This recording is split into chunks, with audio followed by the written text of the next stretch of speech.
I'm going to photograph Alice using these three Lupo Superpanel 30s. I'm going to go for an autumnal feel to the picture. I want that rich warmth of the autumn and maybe a little bit of that sort of beautiful sky that you get, you know, which has got a little bit of green and a slight blue mix coming through as well. So that's what I'm going to do. Let's start with this lamp here first.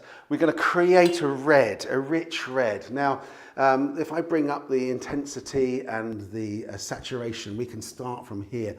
So the red you'll find at either end of the spectrum on the hue dial. So if we even bring up the hue down to 0, you'll find that that gives you a lovely red. Let's have that. I'm going to keep the saturation on full, 100%, and I'm going to keep the luminance or the intensity at 100% as well. So that will just give me that lovely richness. Also, it means that I can run the light a little bit further out of the shot in case I want to shoot wider or something like that. The next thing I want to do is balance that rich warmth, the red, with a sort of a yellow to get those transitions into the oranges and the browns.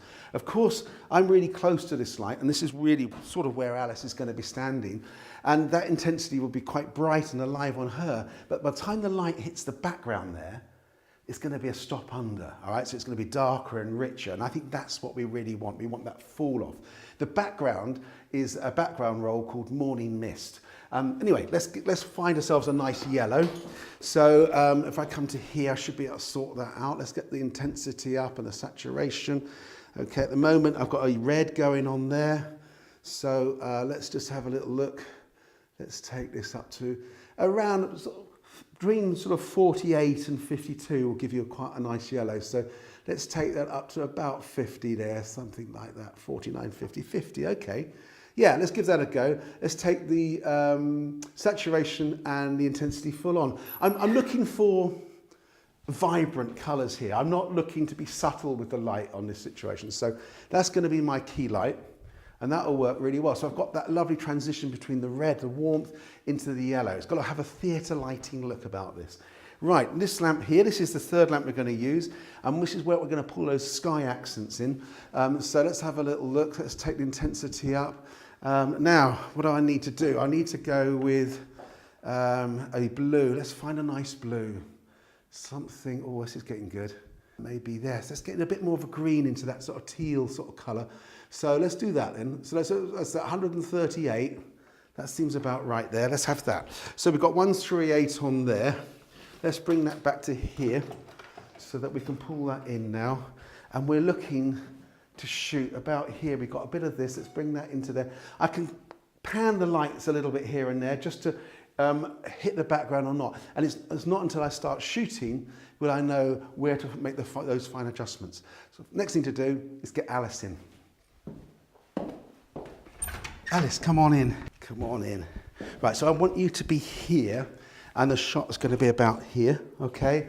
And then I'll bring the lights in to final adjustment. So let's get you in position. Okay, that's looking nice. That's lovely, this colour here. Let's bring that into there. I'll bring that red in a little bit as well. Fabulous. Just to there. I want to keep this blue off that background because it's going to kill the light on the background. So I've just got to pan that to here. I just want it to glance down here. That's looking nice. Let's bring this in. So about there, lovely. Look at that. That's great. Excellent. Right, so let's set the camera up. Switch that on. I may have to go and adjust the key light, depending on how, well, no, that's looking pretty good actually. That's fine, lovely. Okay, let's have a little look at that. The red's good, the background's nice. It's just pulling away in that bottom corner there, and I think that's this light here. Yeah, that's it there. Always just use your hand to create the shadows, just to see where the light's going. It's quite a nice way of working. I'll just pan that to there, and that's good. Still picking up on your arms. That background now is nice and rich. Okay, put my glasses on so I can see what I'm doing. Let's do it. Okay, so I want some little bit of energy. Yeah, that's lovely. Yeah, great. And just favour the blue light for me. That's nice there. That's great. And just play with your hair. Give it a good shake. Yeah. Love it. Good. Fab. Excellent. Yeah, brilliant. Thank you very much.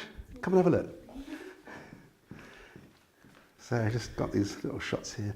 Autumn. Yeah. Rust texture. Lovely. Excellent. So nice. Let's do a couple more. Come on. Go. Yeah, let's do it. Okay, so good position. That's nice there. Lovely. Bring your arms up just to the side. Yeah, that's nice. I love that. Yeah, yeah. Mirror it around so you're favouring this light, the blue light. That's good. Yeah, I love it. Perfect. And the energy. Yeah, yeah. Fun, fun. Yeah, I love it. Fantastic. Thank you. Yeah, yeah, yeah, yeah, yeah. And there. Yeah, one more. Yeah. Yeah, that's lovely. Perfect. One more. And there. Yeah, great. Thank you. Okay, just need to check that everything's sharp. So I'm going to go back in and have a quick look at the picture. I've got a bit of movement in the subject, so I need to make sure that the shots that I'm taking freeze that, and I've got nice crisp images. They look fantastic. Thank you very much. So what I'm doing, I'm using 250th of a second to keep the shutter speed high enough, and I'm working at 800 ISO. It's better to have a high ISO and keep the shutter speed high in order to freeze that action. Of course, if you're working on video, then chances are you're going to be on a 60th or a 50th of a second, something like that, depending on your frame rate.